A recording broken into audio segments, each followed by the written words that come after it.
My name is Johan van Zyl, and today we are going to talk about how to blink properly. Now, why on earth would we actually talk about how to blink properly? Because it's something that we all do naturally and we don't even think about it and we just do it. But there are some people where their blinking pattern, the frequency of their blink and how good they blink, the completeness of blink is not proper, is not effective. And let's just recap for a second. Why is it so important to blink? Well, we're talking about actually feeding the cornea and lubricating the cornea. Now, the cornea, if you look at somebody with blue eyes, by the time you've actually seen the blue eyes, you've already looked through the cornea. The cornea is the only external structure in the body that does not get its nutrients and its oxygen from the blood supply system. There's no blood vessels in the cornea. And how does the cornea then survive? How does it get its nutrients and its oxygen? Every time you blink. So blinking is critical. Matter of fact, you have a backup system for blinking. You have two systems for blinking. We call it an involuntary system or an automatic system. You don't even think about it, you just blink naturally all the day. Matter of fact, on average, you're blinking about 12,600 times on an average day. And of course, the other system is that thinking system. We call it voluntary. You can think, blink, and you can blink. But you don't walk around the whole day thinking blink, blink, blink. But if you've had Bell's palsy, like I've had, then your automatic system gets totally shut down for a while. Sometimes it never recovers properly even. And I had to think like blink, blink, blink. And eventually, you can't think blink the whole day. You actually forget about blinking because you've got other things to do. And then when I found my vision going, oh, what's going on now? I realized that my vision had actually dramatically reduced. So blinking is very, very important to keep your cornea healthy and make sure that it's got the right nutrients and also have enough oxygen. Now, what has it got to do with how to blink properly? There are certain circumstances and certain environments and certain people where they develop a bad blinking habit. And doesn't matter if you have the right nutrition and the right oils and the skin is lovely, but if you don't have a system to distribute those tears properly, you will eventually have a problem. And for my male patients, I normally tell them, imagine you have a lovely engine in your vehicle, but you put in a second-hand water pump and a third-hand oil pump that only works intermittently. Eventually your engine is going to seize. Now, the same with your blinking pattern. So what type of patients do we see in the practice that has a problem? People that are very stressed, tired, they very often blink slowly. So what type of patients do we normally see in the practice that has a larger risk of developing a blinking problem?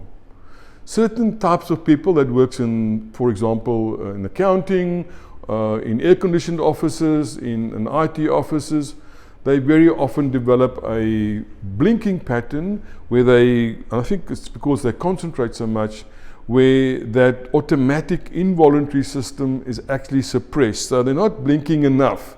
The frequency of their blink is reduced. At the same time, a lot of them also develop this incomplete blink. So they're blinking, but they're not actually blinking properly and closing those lids nice and gently. They're just fluttering them like this. Eventually, you have a situation where they develop a dry eye across the horizontal part of the eye. And you will always find, if you've got a dry eye, especially with those type of people, the eyes are always red across this type of angle. Not on the vertical side, because when you blink like this. You're not blinking like that, you blink like this. So this part here is actually the least lubricated and it's more exposed in general, this horizontal band. So what happens sometimes is that when they are concentrating so much, they stop blinking totally. And eventually the eye, the cornea, sends a message to the brain saying, listen, I'm drying out here, I'm not getting enough nutrients and oxygen, you need to blink, you need to wake up. And literally the brain wakes up this person. And the person then goes he squeezes those eyes shut. Because he's actually not thinking about blinking, it's just the brain that's interrupting his thought patterns and saying, listen, you know what, I need some nutrition, I need some lubrication down here. And the guy goes, boom, and he squeezes the lids. Unfortunately, what eventually happens if this condition carries on is this bad habit, and it doesn't work that well. So if you squeeze the eyes, you're not actually blinking properly. The tear layer and the distribution is not done as effectively as what it would have been done if you blink naturally and involuntary.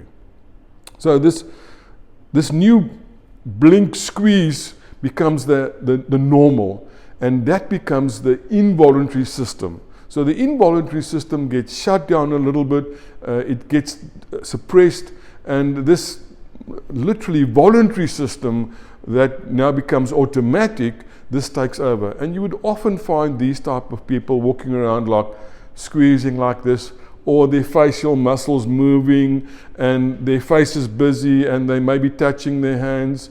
And it's all signs that that system there isn't working properly. And often I say to people, it's if you're stressed and you shallow breathing, you're breathing, but you're not actually breathing properly. And it might be the same as if you have a twitch in your calf muscle, you can't do much about that.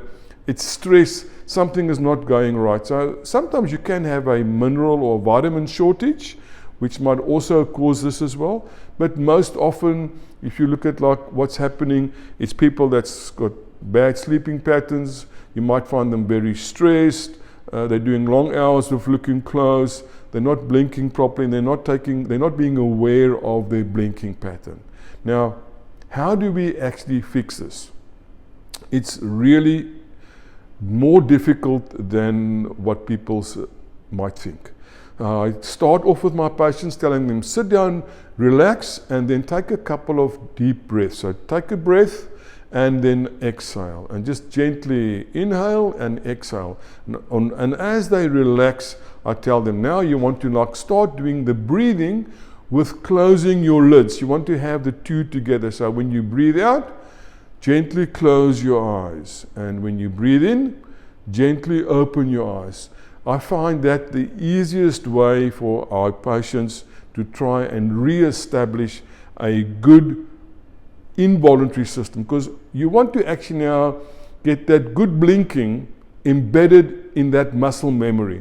The same as what they do with karate and stuff. You want to reprogram that eye blink so that it closes naturally without you thinking about it.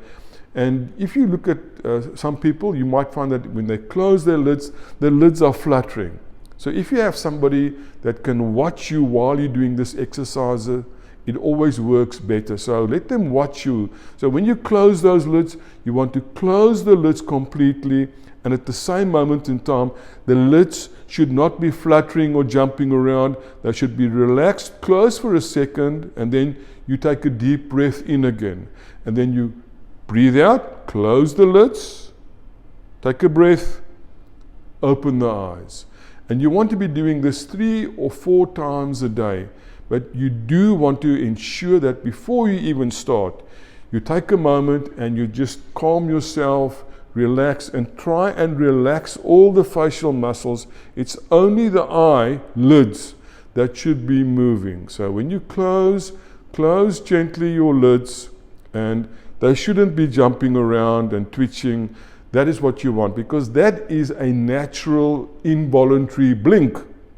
And this is what we want to bring back.